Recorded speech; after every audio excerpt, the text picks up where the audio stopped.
Guys, and welcome to another video. And today I'm going to be talking about the dark story behind Hansel and Gretel because one of my fans that watches my channel, asked me to do this as a next video, so I'm going to do this. My last video I talked about the Goose Girl, which was a dark story that I knew from my childhood. So please like this video and please hit the subscribe button if you're new to the channel. And don't forget to click on the notification bell so you're updated about any future videos. So I'm going to explain a bit about Hansel and Gretel first, and then I'm going to read some of the story to you. I'm only going to read half of it because it'll end up being really a long video as well. So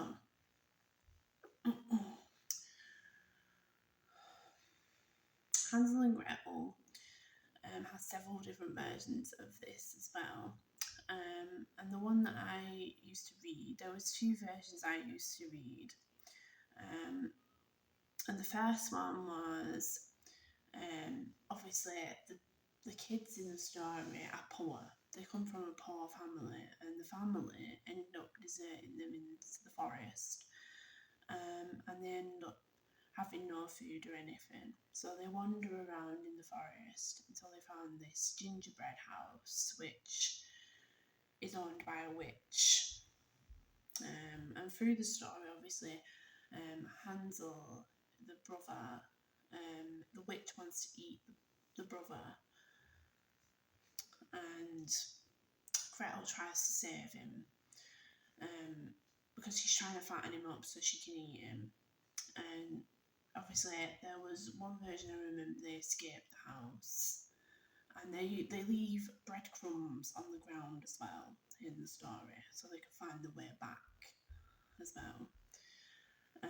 Because they couldn't find their way back, because there was two occasions where the family left them in the forest. And the first time they didn't leave the kids behind, but the second time they left the kids behind.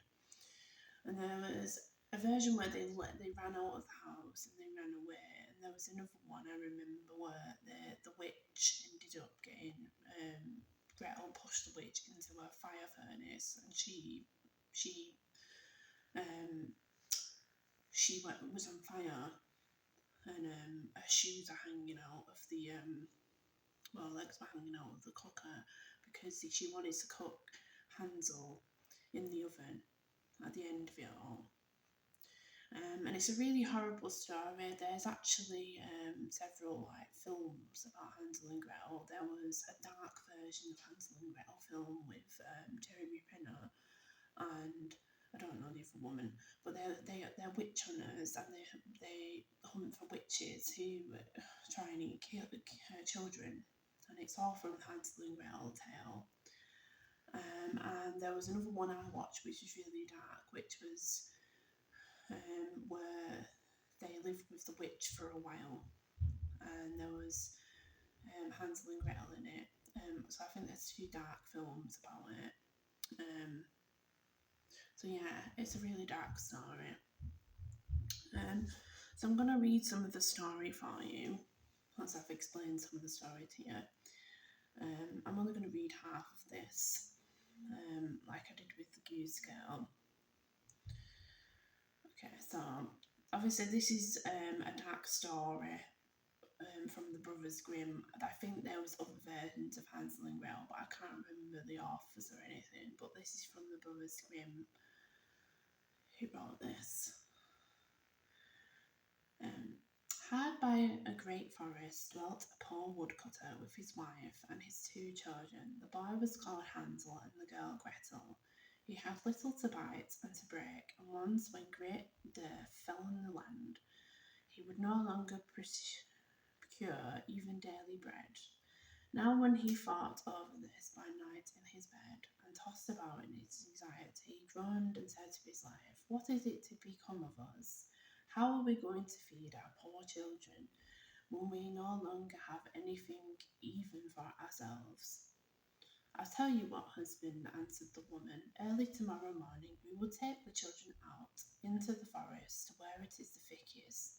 There we will light a fire for them and give each of them one more piece of bread, and then we will go to our work and leave them alone. They will not find their way home again, and we shall be rid of them."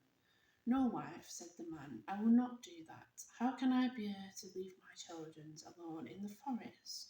The wild animals would soon come and tear them to pieces." "Oh, you fool," said she, "then we must all four die of hunger. You may as well claim the planks for our coffins." And she left him no peace until he consented. "But I feel very sorry for the poor children all the same," said the man. The two children had also not been able to sleep for hunger, and had heard what their stepmother had said to their father. Gretel wept bitter tears and said to Hansel, "Now all is over with us." "Be quiet, Gretel," said Hansel. "Do not distress yourself. I will soon find a way to help us." And when the old fox had fallen asleep, he got up, put on his little coat, opened the door below, and crept outside. The moon shone brightly, and the white pebbles which lay in front of the house glittered like real silver pennies. Hansel stopped and stuffed the little pocket of his coat with as many as he could get in. Then he went back and said to Gretel, "Be comforted, dear little sister, and sleep in peace. God will not forsake us, and he will lay down again in his bed." When day dawned, but before the sun had risen, the woman came and awoke the two children, saying, "Get up, you sluggards. We are going into the forest to fetch wood." She gave each a little piece of bread and said, "There is something for your dinner, but do not eat it before then, for you will get nothing else." Gretel took the bread under her apron, as Hansel had the pebbles in his pocket. Then they all set out together on their way out to the forest. When they had walked a short time, Hansel stood still and peeped back at the house, and did so again and again. His father said, "Hansel, what are you looking at there and staying behind for? Pay attention, and do not forget how to use your legs." "Ah, father," said Hansel, "I am looking at my little white cat, which is sitting up on the roof, and wants to say goodbye to me." The wife said, "Fool, this is not your little cat. This is the morning sun, which is shining on the chimneys." Hansel, however, had not been looking back at the cat, but had been constantly throwing one of the white pebble stones out of his pocket on the road. When they had reached the middle of the forest, the father said, "Now, children, pile up some wood, and I will light a fire that you may not be cold." Hansel and Gretel gathered brushwood together as high as a little hill. The brushwood was lightened, and when the flames were burning, very high, the woman said, "Now, children, lay yourselves down by the fire and rest. We will go into the forest and cut some wood. When we have done, we will come back and fetch you away." Hansel and Gretel sat by the fire, and when noon came, each ate a little piece of bread. And as they heard the strokes of the wood axe, they believed that their father was near. It was not the axe, however, but a branch when he had fastened to the withered tree, which the wind was blowing backwards and forwards. And as they had been sitting such a long time, their eyes closed with fatigue, and they fell fast asleep. When at last they awoke, it was already dark night. Gretel began to cry and said, "How are we to get out of the forest now?" But Hansel comforted her and said, "Just wait a little until the moon has risen, and then we will soon find the way." When the full moon has risen, Hansel took his little sister by the hand and followed the pebbles, which shone like newly coined silver pieces, and showed them the way. They walked the whole night long, and by break of day came once more to their father's house. They knocked at the door, and then the woman opened it and saw that it was Hansel and Gretel. She said, "You naughty children, why have you slept so long in the forest? We thought you were never going to come back at all." The father, however, rejoiced, and it had cut him to the heart to leave them behind alone. Not long afterwards there was one more great dearth throughout the land, and the children heard their mother saying at night to their father, "Everything is eaten again. We have one half loaf left, and that is the end. The children must go. We will take them farther into the wood, so they will not find their way out again. There is no other means by saving ourselves." The man's heart was heavy, and he thought it would be better for you to share the last mouthful with your children. The woman, however, would listen to nothing. that he had to say, but scolded and reapproached him. He who says, I must say, be likewise, and as he had yielded the first time, he had to do so second time also. The children, however, were still awake and had heard the conversation, and the old folks were asleep. Hansel again got up and wanted to go out and pick up pebbles, as he had done before. The woman had locked the door, and Hansel could not get out. Nevertheless, he comforted his little sister and said, Do not cry, Gretel, go to sleep quietly. The good God will help us. Early in the morning came the woman and took the children out of their beds. A piece of bread was given to them, but it was still smaller than the time before. On the way into the forest, Hansel crumbled his in his pocket and often stood there and threw a morsel on the ground. Hansel, why do you stop and look around? Said the father. Go on, I am looking at my little pigeon, which is sitting on the roof and wants to say goodbye to me, answered Hansel. Fool, said the woman. That is not your little pigeon, that is the morning sun that is shining on the chimney, Hansel. However, little by little, threw all the crumbs on the path.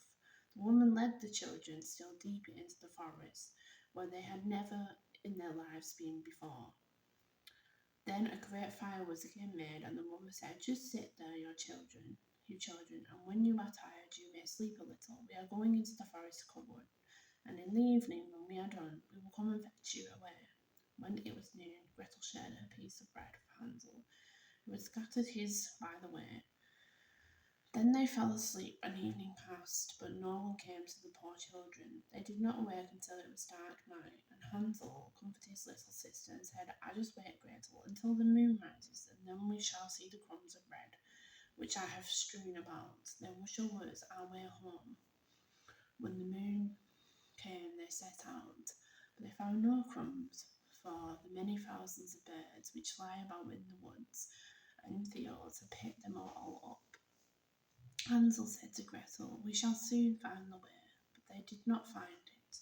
They walked the whole night and all the next day too from morning till evening, but they did not get out of the forest and were very hungry, for they had nothing to eat but 2 or 3 berries, which grew on the ground, and as they were so weary that their legs could carry them no longer, they lay down beneath a tree and fell asleep. It was now 3 mornings since they had left their father's house. They began to walk again, but they always came deeper into the forest, and if help did not come soon, they must die of hunger and weariness. When it was midday, they saw a beautiful snow-white bird sitting on a burrow, which sang so delightfully, and they stood still and listened to it. And when its song was over, it spread its wings and flew away before them. They followed it until they reached a little house on the roof of where it lined, and when they approached the little house, they saw it was built of bread and covered with cakes, but that the windows were of clear sugar. We will set to work on that, said Hansel, and have a good meal. I will eat a bit of the roof, and you, Gretel, can eat some of the window. It will taste sweet. Hansel reached up above and broke off a little piece of the roof to try how it tasted, and Gretel leaned against the window and nibbled at the planes. Then a soft voice cried from the parlour, Nibble, nibble, nibble, bar. Who is nibbling at my house? The children answered, The wind, the haven-born wind.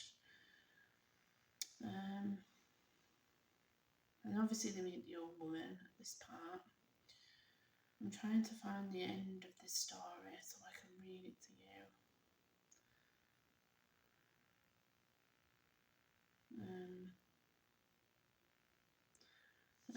This is nearest the end. It says, Gretel, however, ran like lightning to Hansel, opened his little stipple, and cried, Hansel, we are safe. The old witch is dead. Oh, that was the dead thing, so.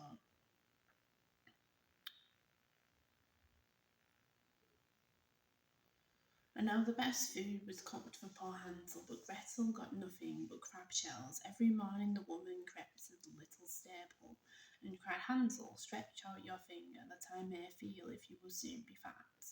Hansel, however, stretched out a little bone to her, and the old woman, with dimmed eyes, could not see it, and thought it was Hansel's finger, and was astonished. There was no way of fattening him. When 4 weeks had gone by, and Hansel still remained thin, she was seized with impatience, and would not wait any longer. Now then, Gretel, she cries to the girl. Stir yourself and bring some water. Let Hansel be fat early tomorrow. I will kill him and cook him. Ah, how the poor little sister did lament when she had to fetch the water, and how her tears did flow down her cheeks. Dear God, do help us, she cried. If the wild beasts in the forest had but devoured us, we should at any rate have died together. Just keep your noise to yourself, said the old woman. It won't help you at all. Early in the morning, Gretel had to go out and hang up the cauldron with the water and light the fire. We will bake first, said the old woman. I have already heated the oven and kneaded the dough. She pushed poor Gretel out to the oven, from which flames of fire were already darting. Creep in, said the witch, and see if it is properly heated, so that we can put the bread in. And once Gretel was inside, she intended to shut the oven and let her bake in it, and then she would eat her too. But Gretel saw what she had in mind and said, I do not know how I am to do it. How do I get in? Silly goose, said the old woman. The door is big enough. Just look. I can get in myself.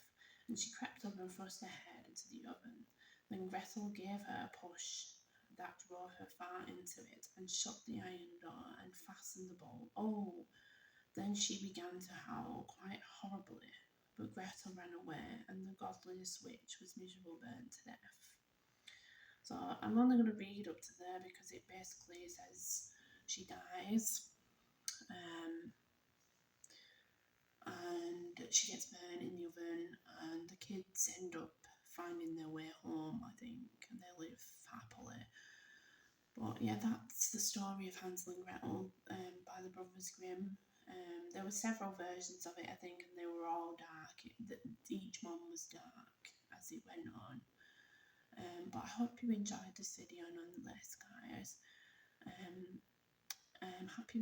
It's Monday today, I think. Let's have a look. Yeah. Happy Monday today. I hope you have a great brand new week today. I'm going to be doing some more videos as well. I plan on doing a reading comments video soon, where I might just drink something and read the comments, or just read the comments in general, because I get a lot of comments from people, and I do appreciate everyone supporting me on my channel. It's much appreciated. So I hope you all have a wonderful day, and I will see you all guys in the next video. Bye guys.